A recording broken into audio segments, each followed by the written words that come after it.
how did Oregon State get leapfrogged? How did we decide that Oregon State, who was 12, the 9 and 10 team lose, but Louisville somehow jumps over Oregon State after they laid an absolute beat down on Stanford? Is that a little Someone East Coast bias? explain that. I worry that Midwest bias. I worry to a degree that it's got something to do, with the same reason why College Game Day isn't over there. Yeah, why You had a would potential top 10 matchup. Where's Game And Day? instead of Game Day's at JMU. And I get it. James Madison is a very cool story. Who are they are playing? 9-0. Last year, they're playing Appalachian State. Last year, they had a fantastic season. They were more than bowl eligible. I know that they've won a bunch of FCS national titles, and this is just their second year up. And the story is when you move up a division, I don't remember if it's 2 years or if it's 4, but the NCAA does not allow you to play in postseason play when you move up a division. Now, here's the thing. James Madison in every other sport is D1, but the way football works, you have D1 FBS, D1 FCS. Because they moved up from FCS, their football team technically cannot participate in bowl games or in the playoff, I believe, but they wouldn't be in the playoff anyways. But so what ESPN and College Game Day are going to try and say and try and do is we are going down, I think they're in Harrisburg. We're going to go to Harrisburg, Virginia, and we're going to have College Game Day, and we're going to showcase what a great story JMU is. Look at how well they're doing. They're winning. They might even be the Fun Belt champions. And if they are and they're undefeated, they should get to go to a bowl game. NCAA, how dare you? You should go and support this team and support this university. But the problem is there's a better game where it should feature Night two and top day. 10 teams.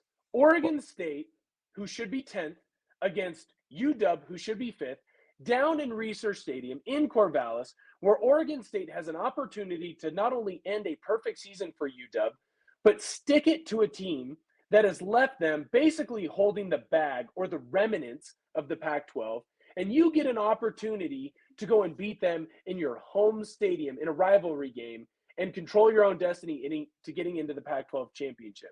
And what's surprising is Oregon State's currently favored. Right. And it was opened as UW as the favorite.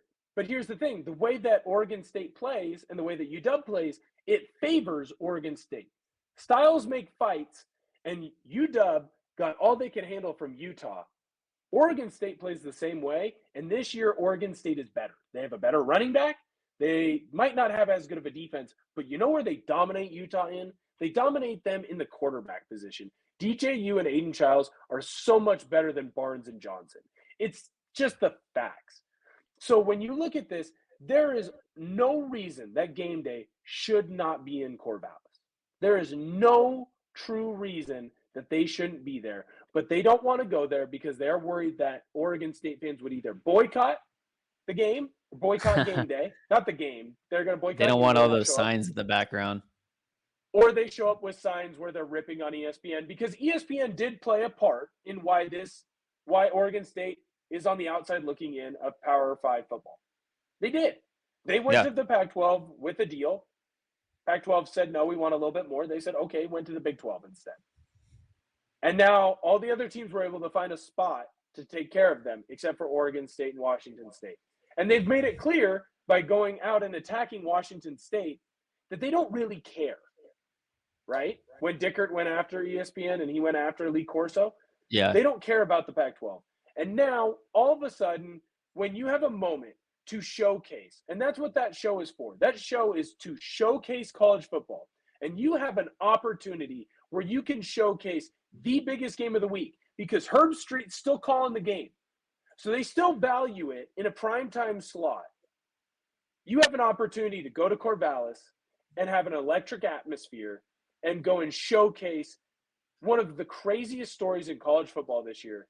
And instead, you're going to go to the second, maybe third, fourth biggest story in a game that no one cares about. It's not even on ESPN. It's on ESPN Plus. I haven't checked, but I mean, what's Appalachian State doing right now? You know, is JMU just going to blow them out?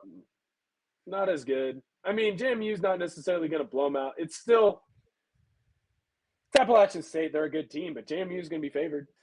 Huge. Now, here's a conspiracy theory. What if College Game Day didn't want to go to Corvallis this week because they know that next week there's going to be the Civil War in Eugene? What if Here's the Oregon problem with State? that. What if Oregon State was the highlight 2 weeks in a row? Well, here's the problem with that. When's the Civil War being played? It's November. Let me see. It's next being week, played right? on Black Friday. You can't have a College Game Day show, a Saturday Oh, show, wow. when the other game is on Friday. The other issue with that, there is a bigger game that weekend with a more historic rivalry that they will go to on that Saturday. They're going to go to Michigan, Ohio State. You have Oh, yeah, the of number course. 2 and number 3 team in the country playing against each other. That's where they will be. You got Well, Crying Ryan. You got America's team. They're going there. yeah. Well, that kills They that theory, but They screwed Oregon State.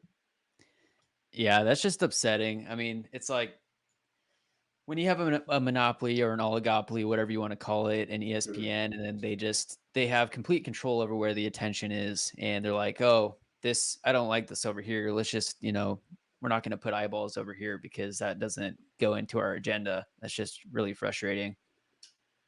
Right. Well, and the thing that is brutal is if they went, I think it would be a raucous environment. And it might be good for them. Like sometimes you get your most views when you're the villain. There's a reason everybody loves Stone Cold Steve Austin because he was an anti-hero. He was a villain. Go into Corvallis. Let Pat McAfee kind of be a villain. Get people rocking. Get people yelling. Because guess what? I'm going to pay attention. I would pay attention. And I think a lot of people who might not normally pay attention would pay attention to that game. Instead, you're going to JMU versus Appalachian State. It's like, okay, like the JMU story is cool, and it's a bummer that they're getting hosed. I think they shouldn't be. I think you should bring more light to it. But there's other ways to bring that attention to light. The other thing, here's the most brutal thing of it all. JMU's been in the FBS for 2 years. This is the third time College Game Day has gone there. Oregon State has been in the FBS for however long it's been created. Guess how many times they've gone to Corvallis? Has it been 0? Once. 1.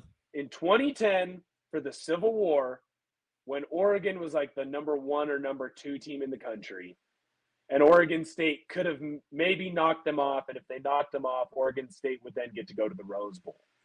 Okay. So it was, you were either having a national champion contending team, obviously, or you were having a Rose Bowl for Oregon State, their first Rose Bowl in I don't know how long.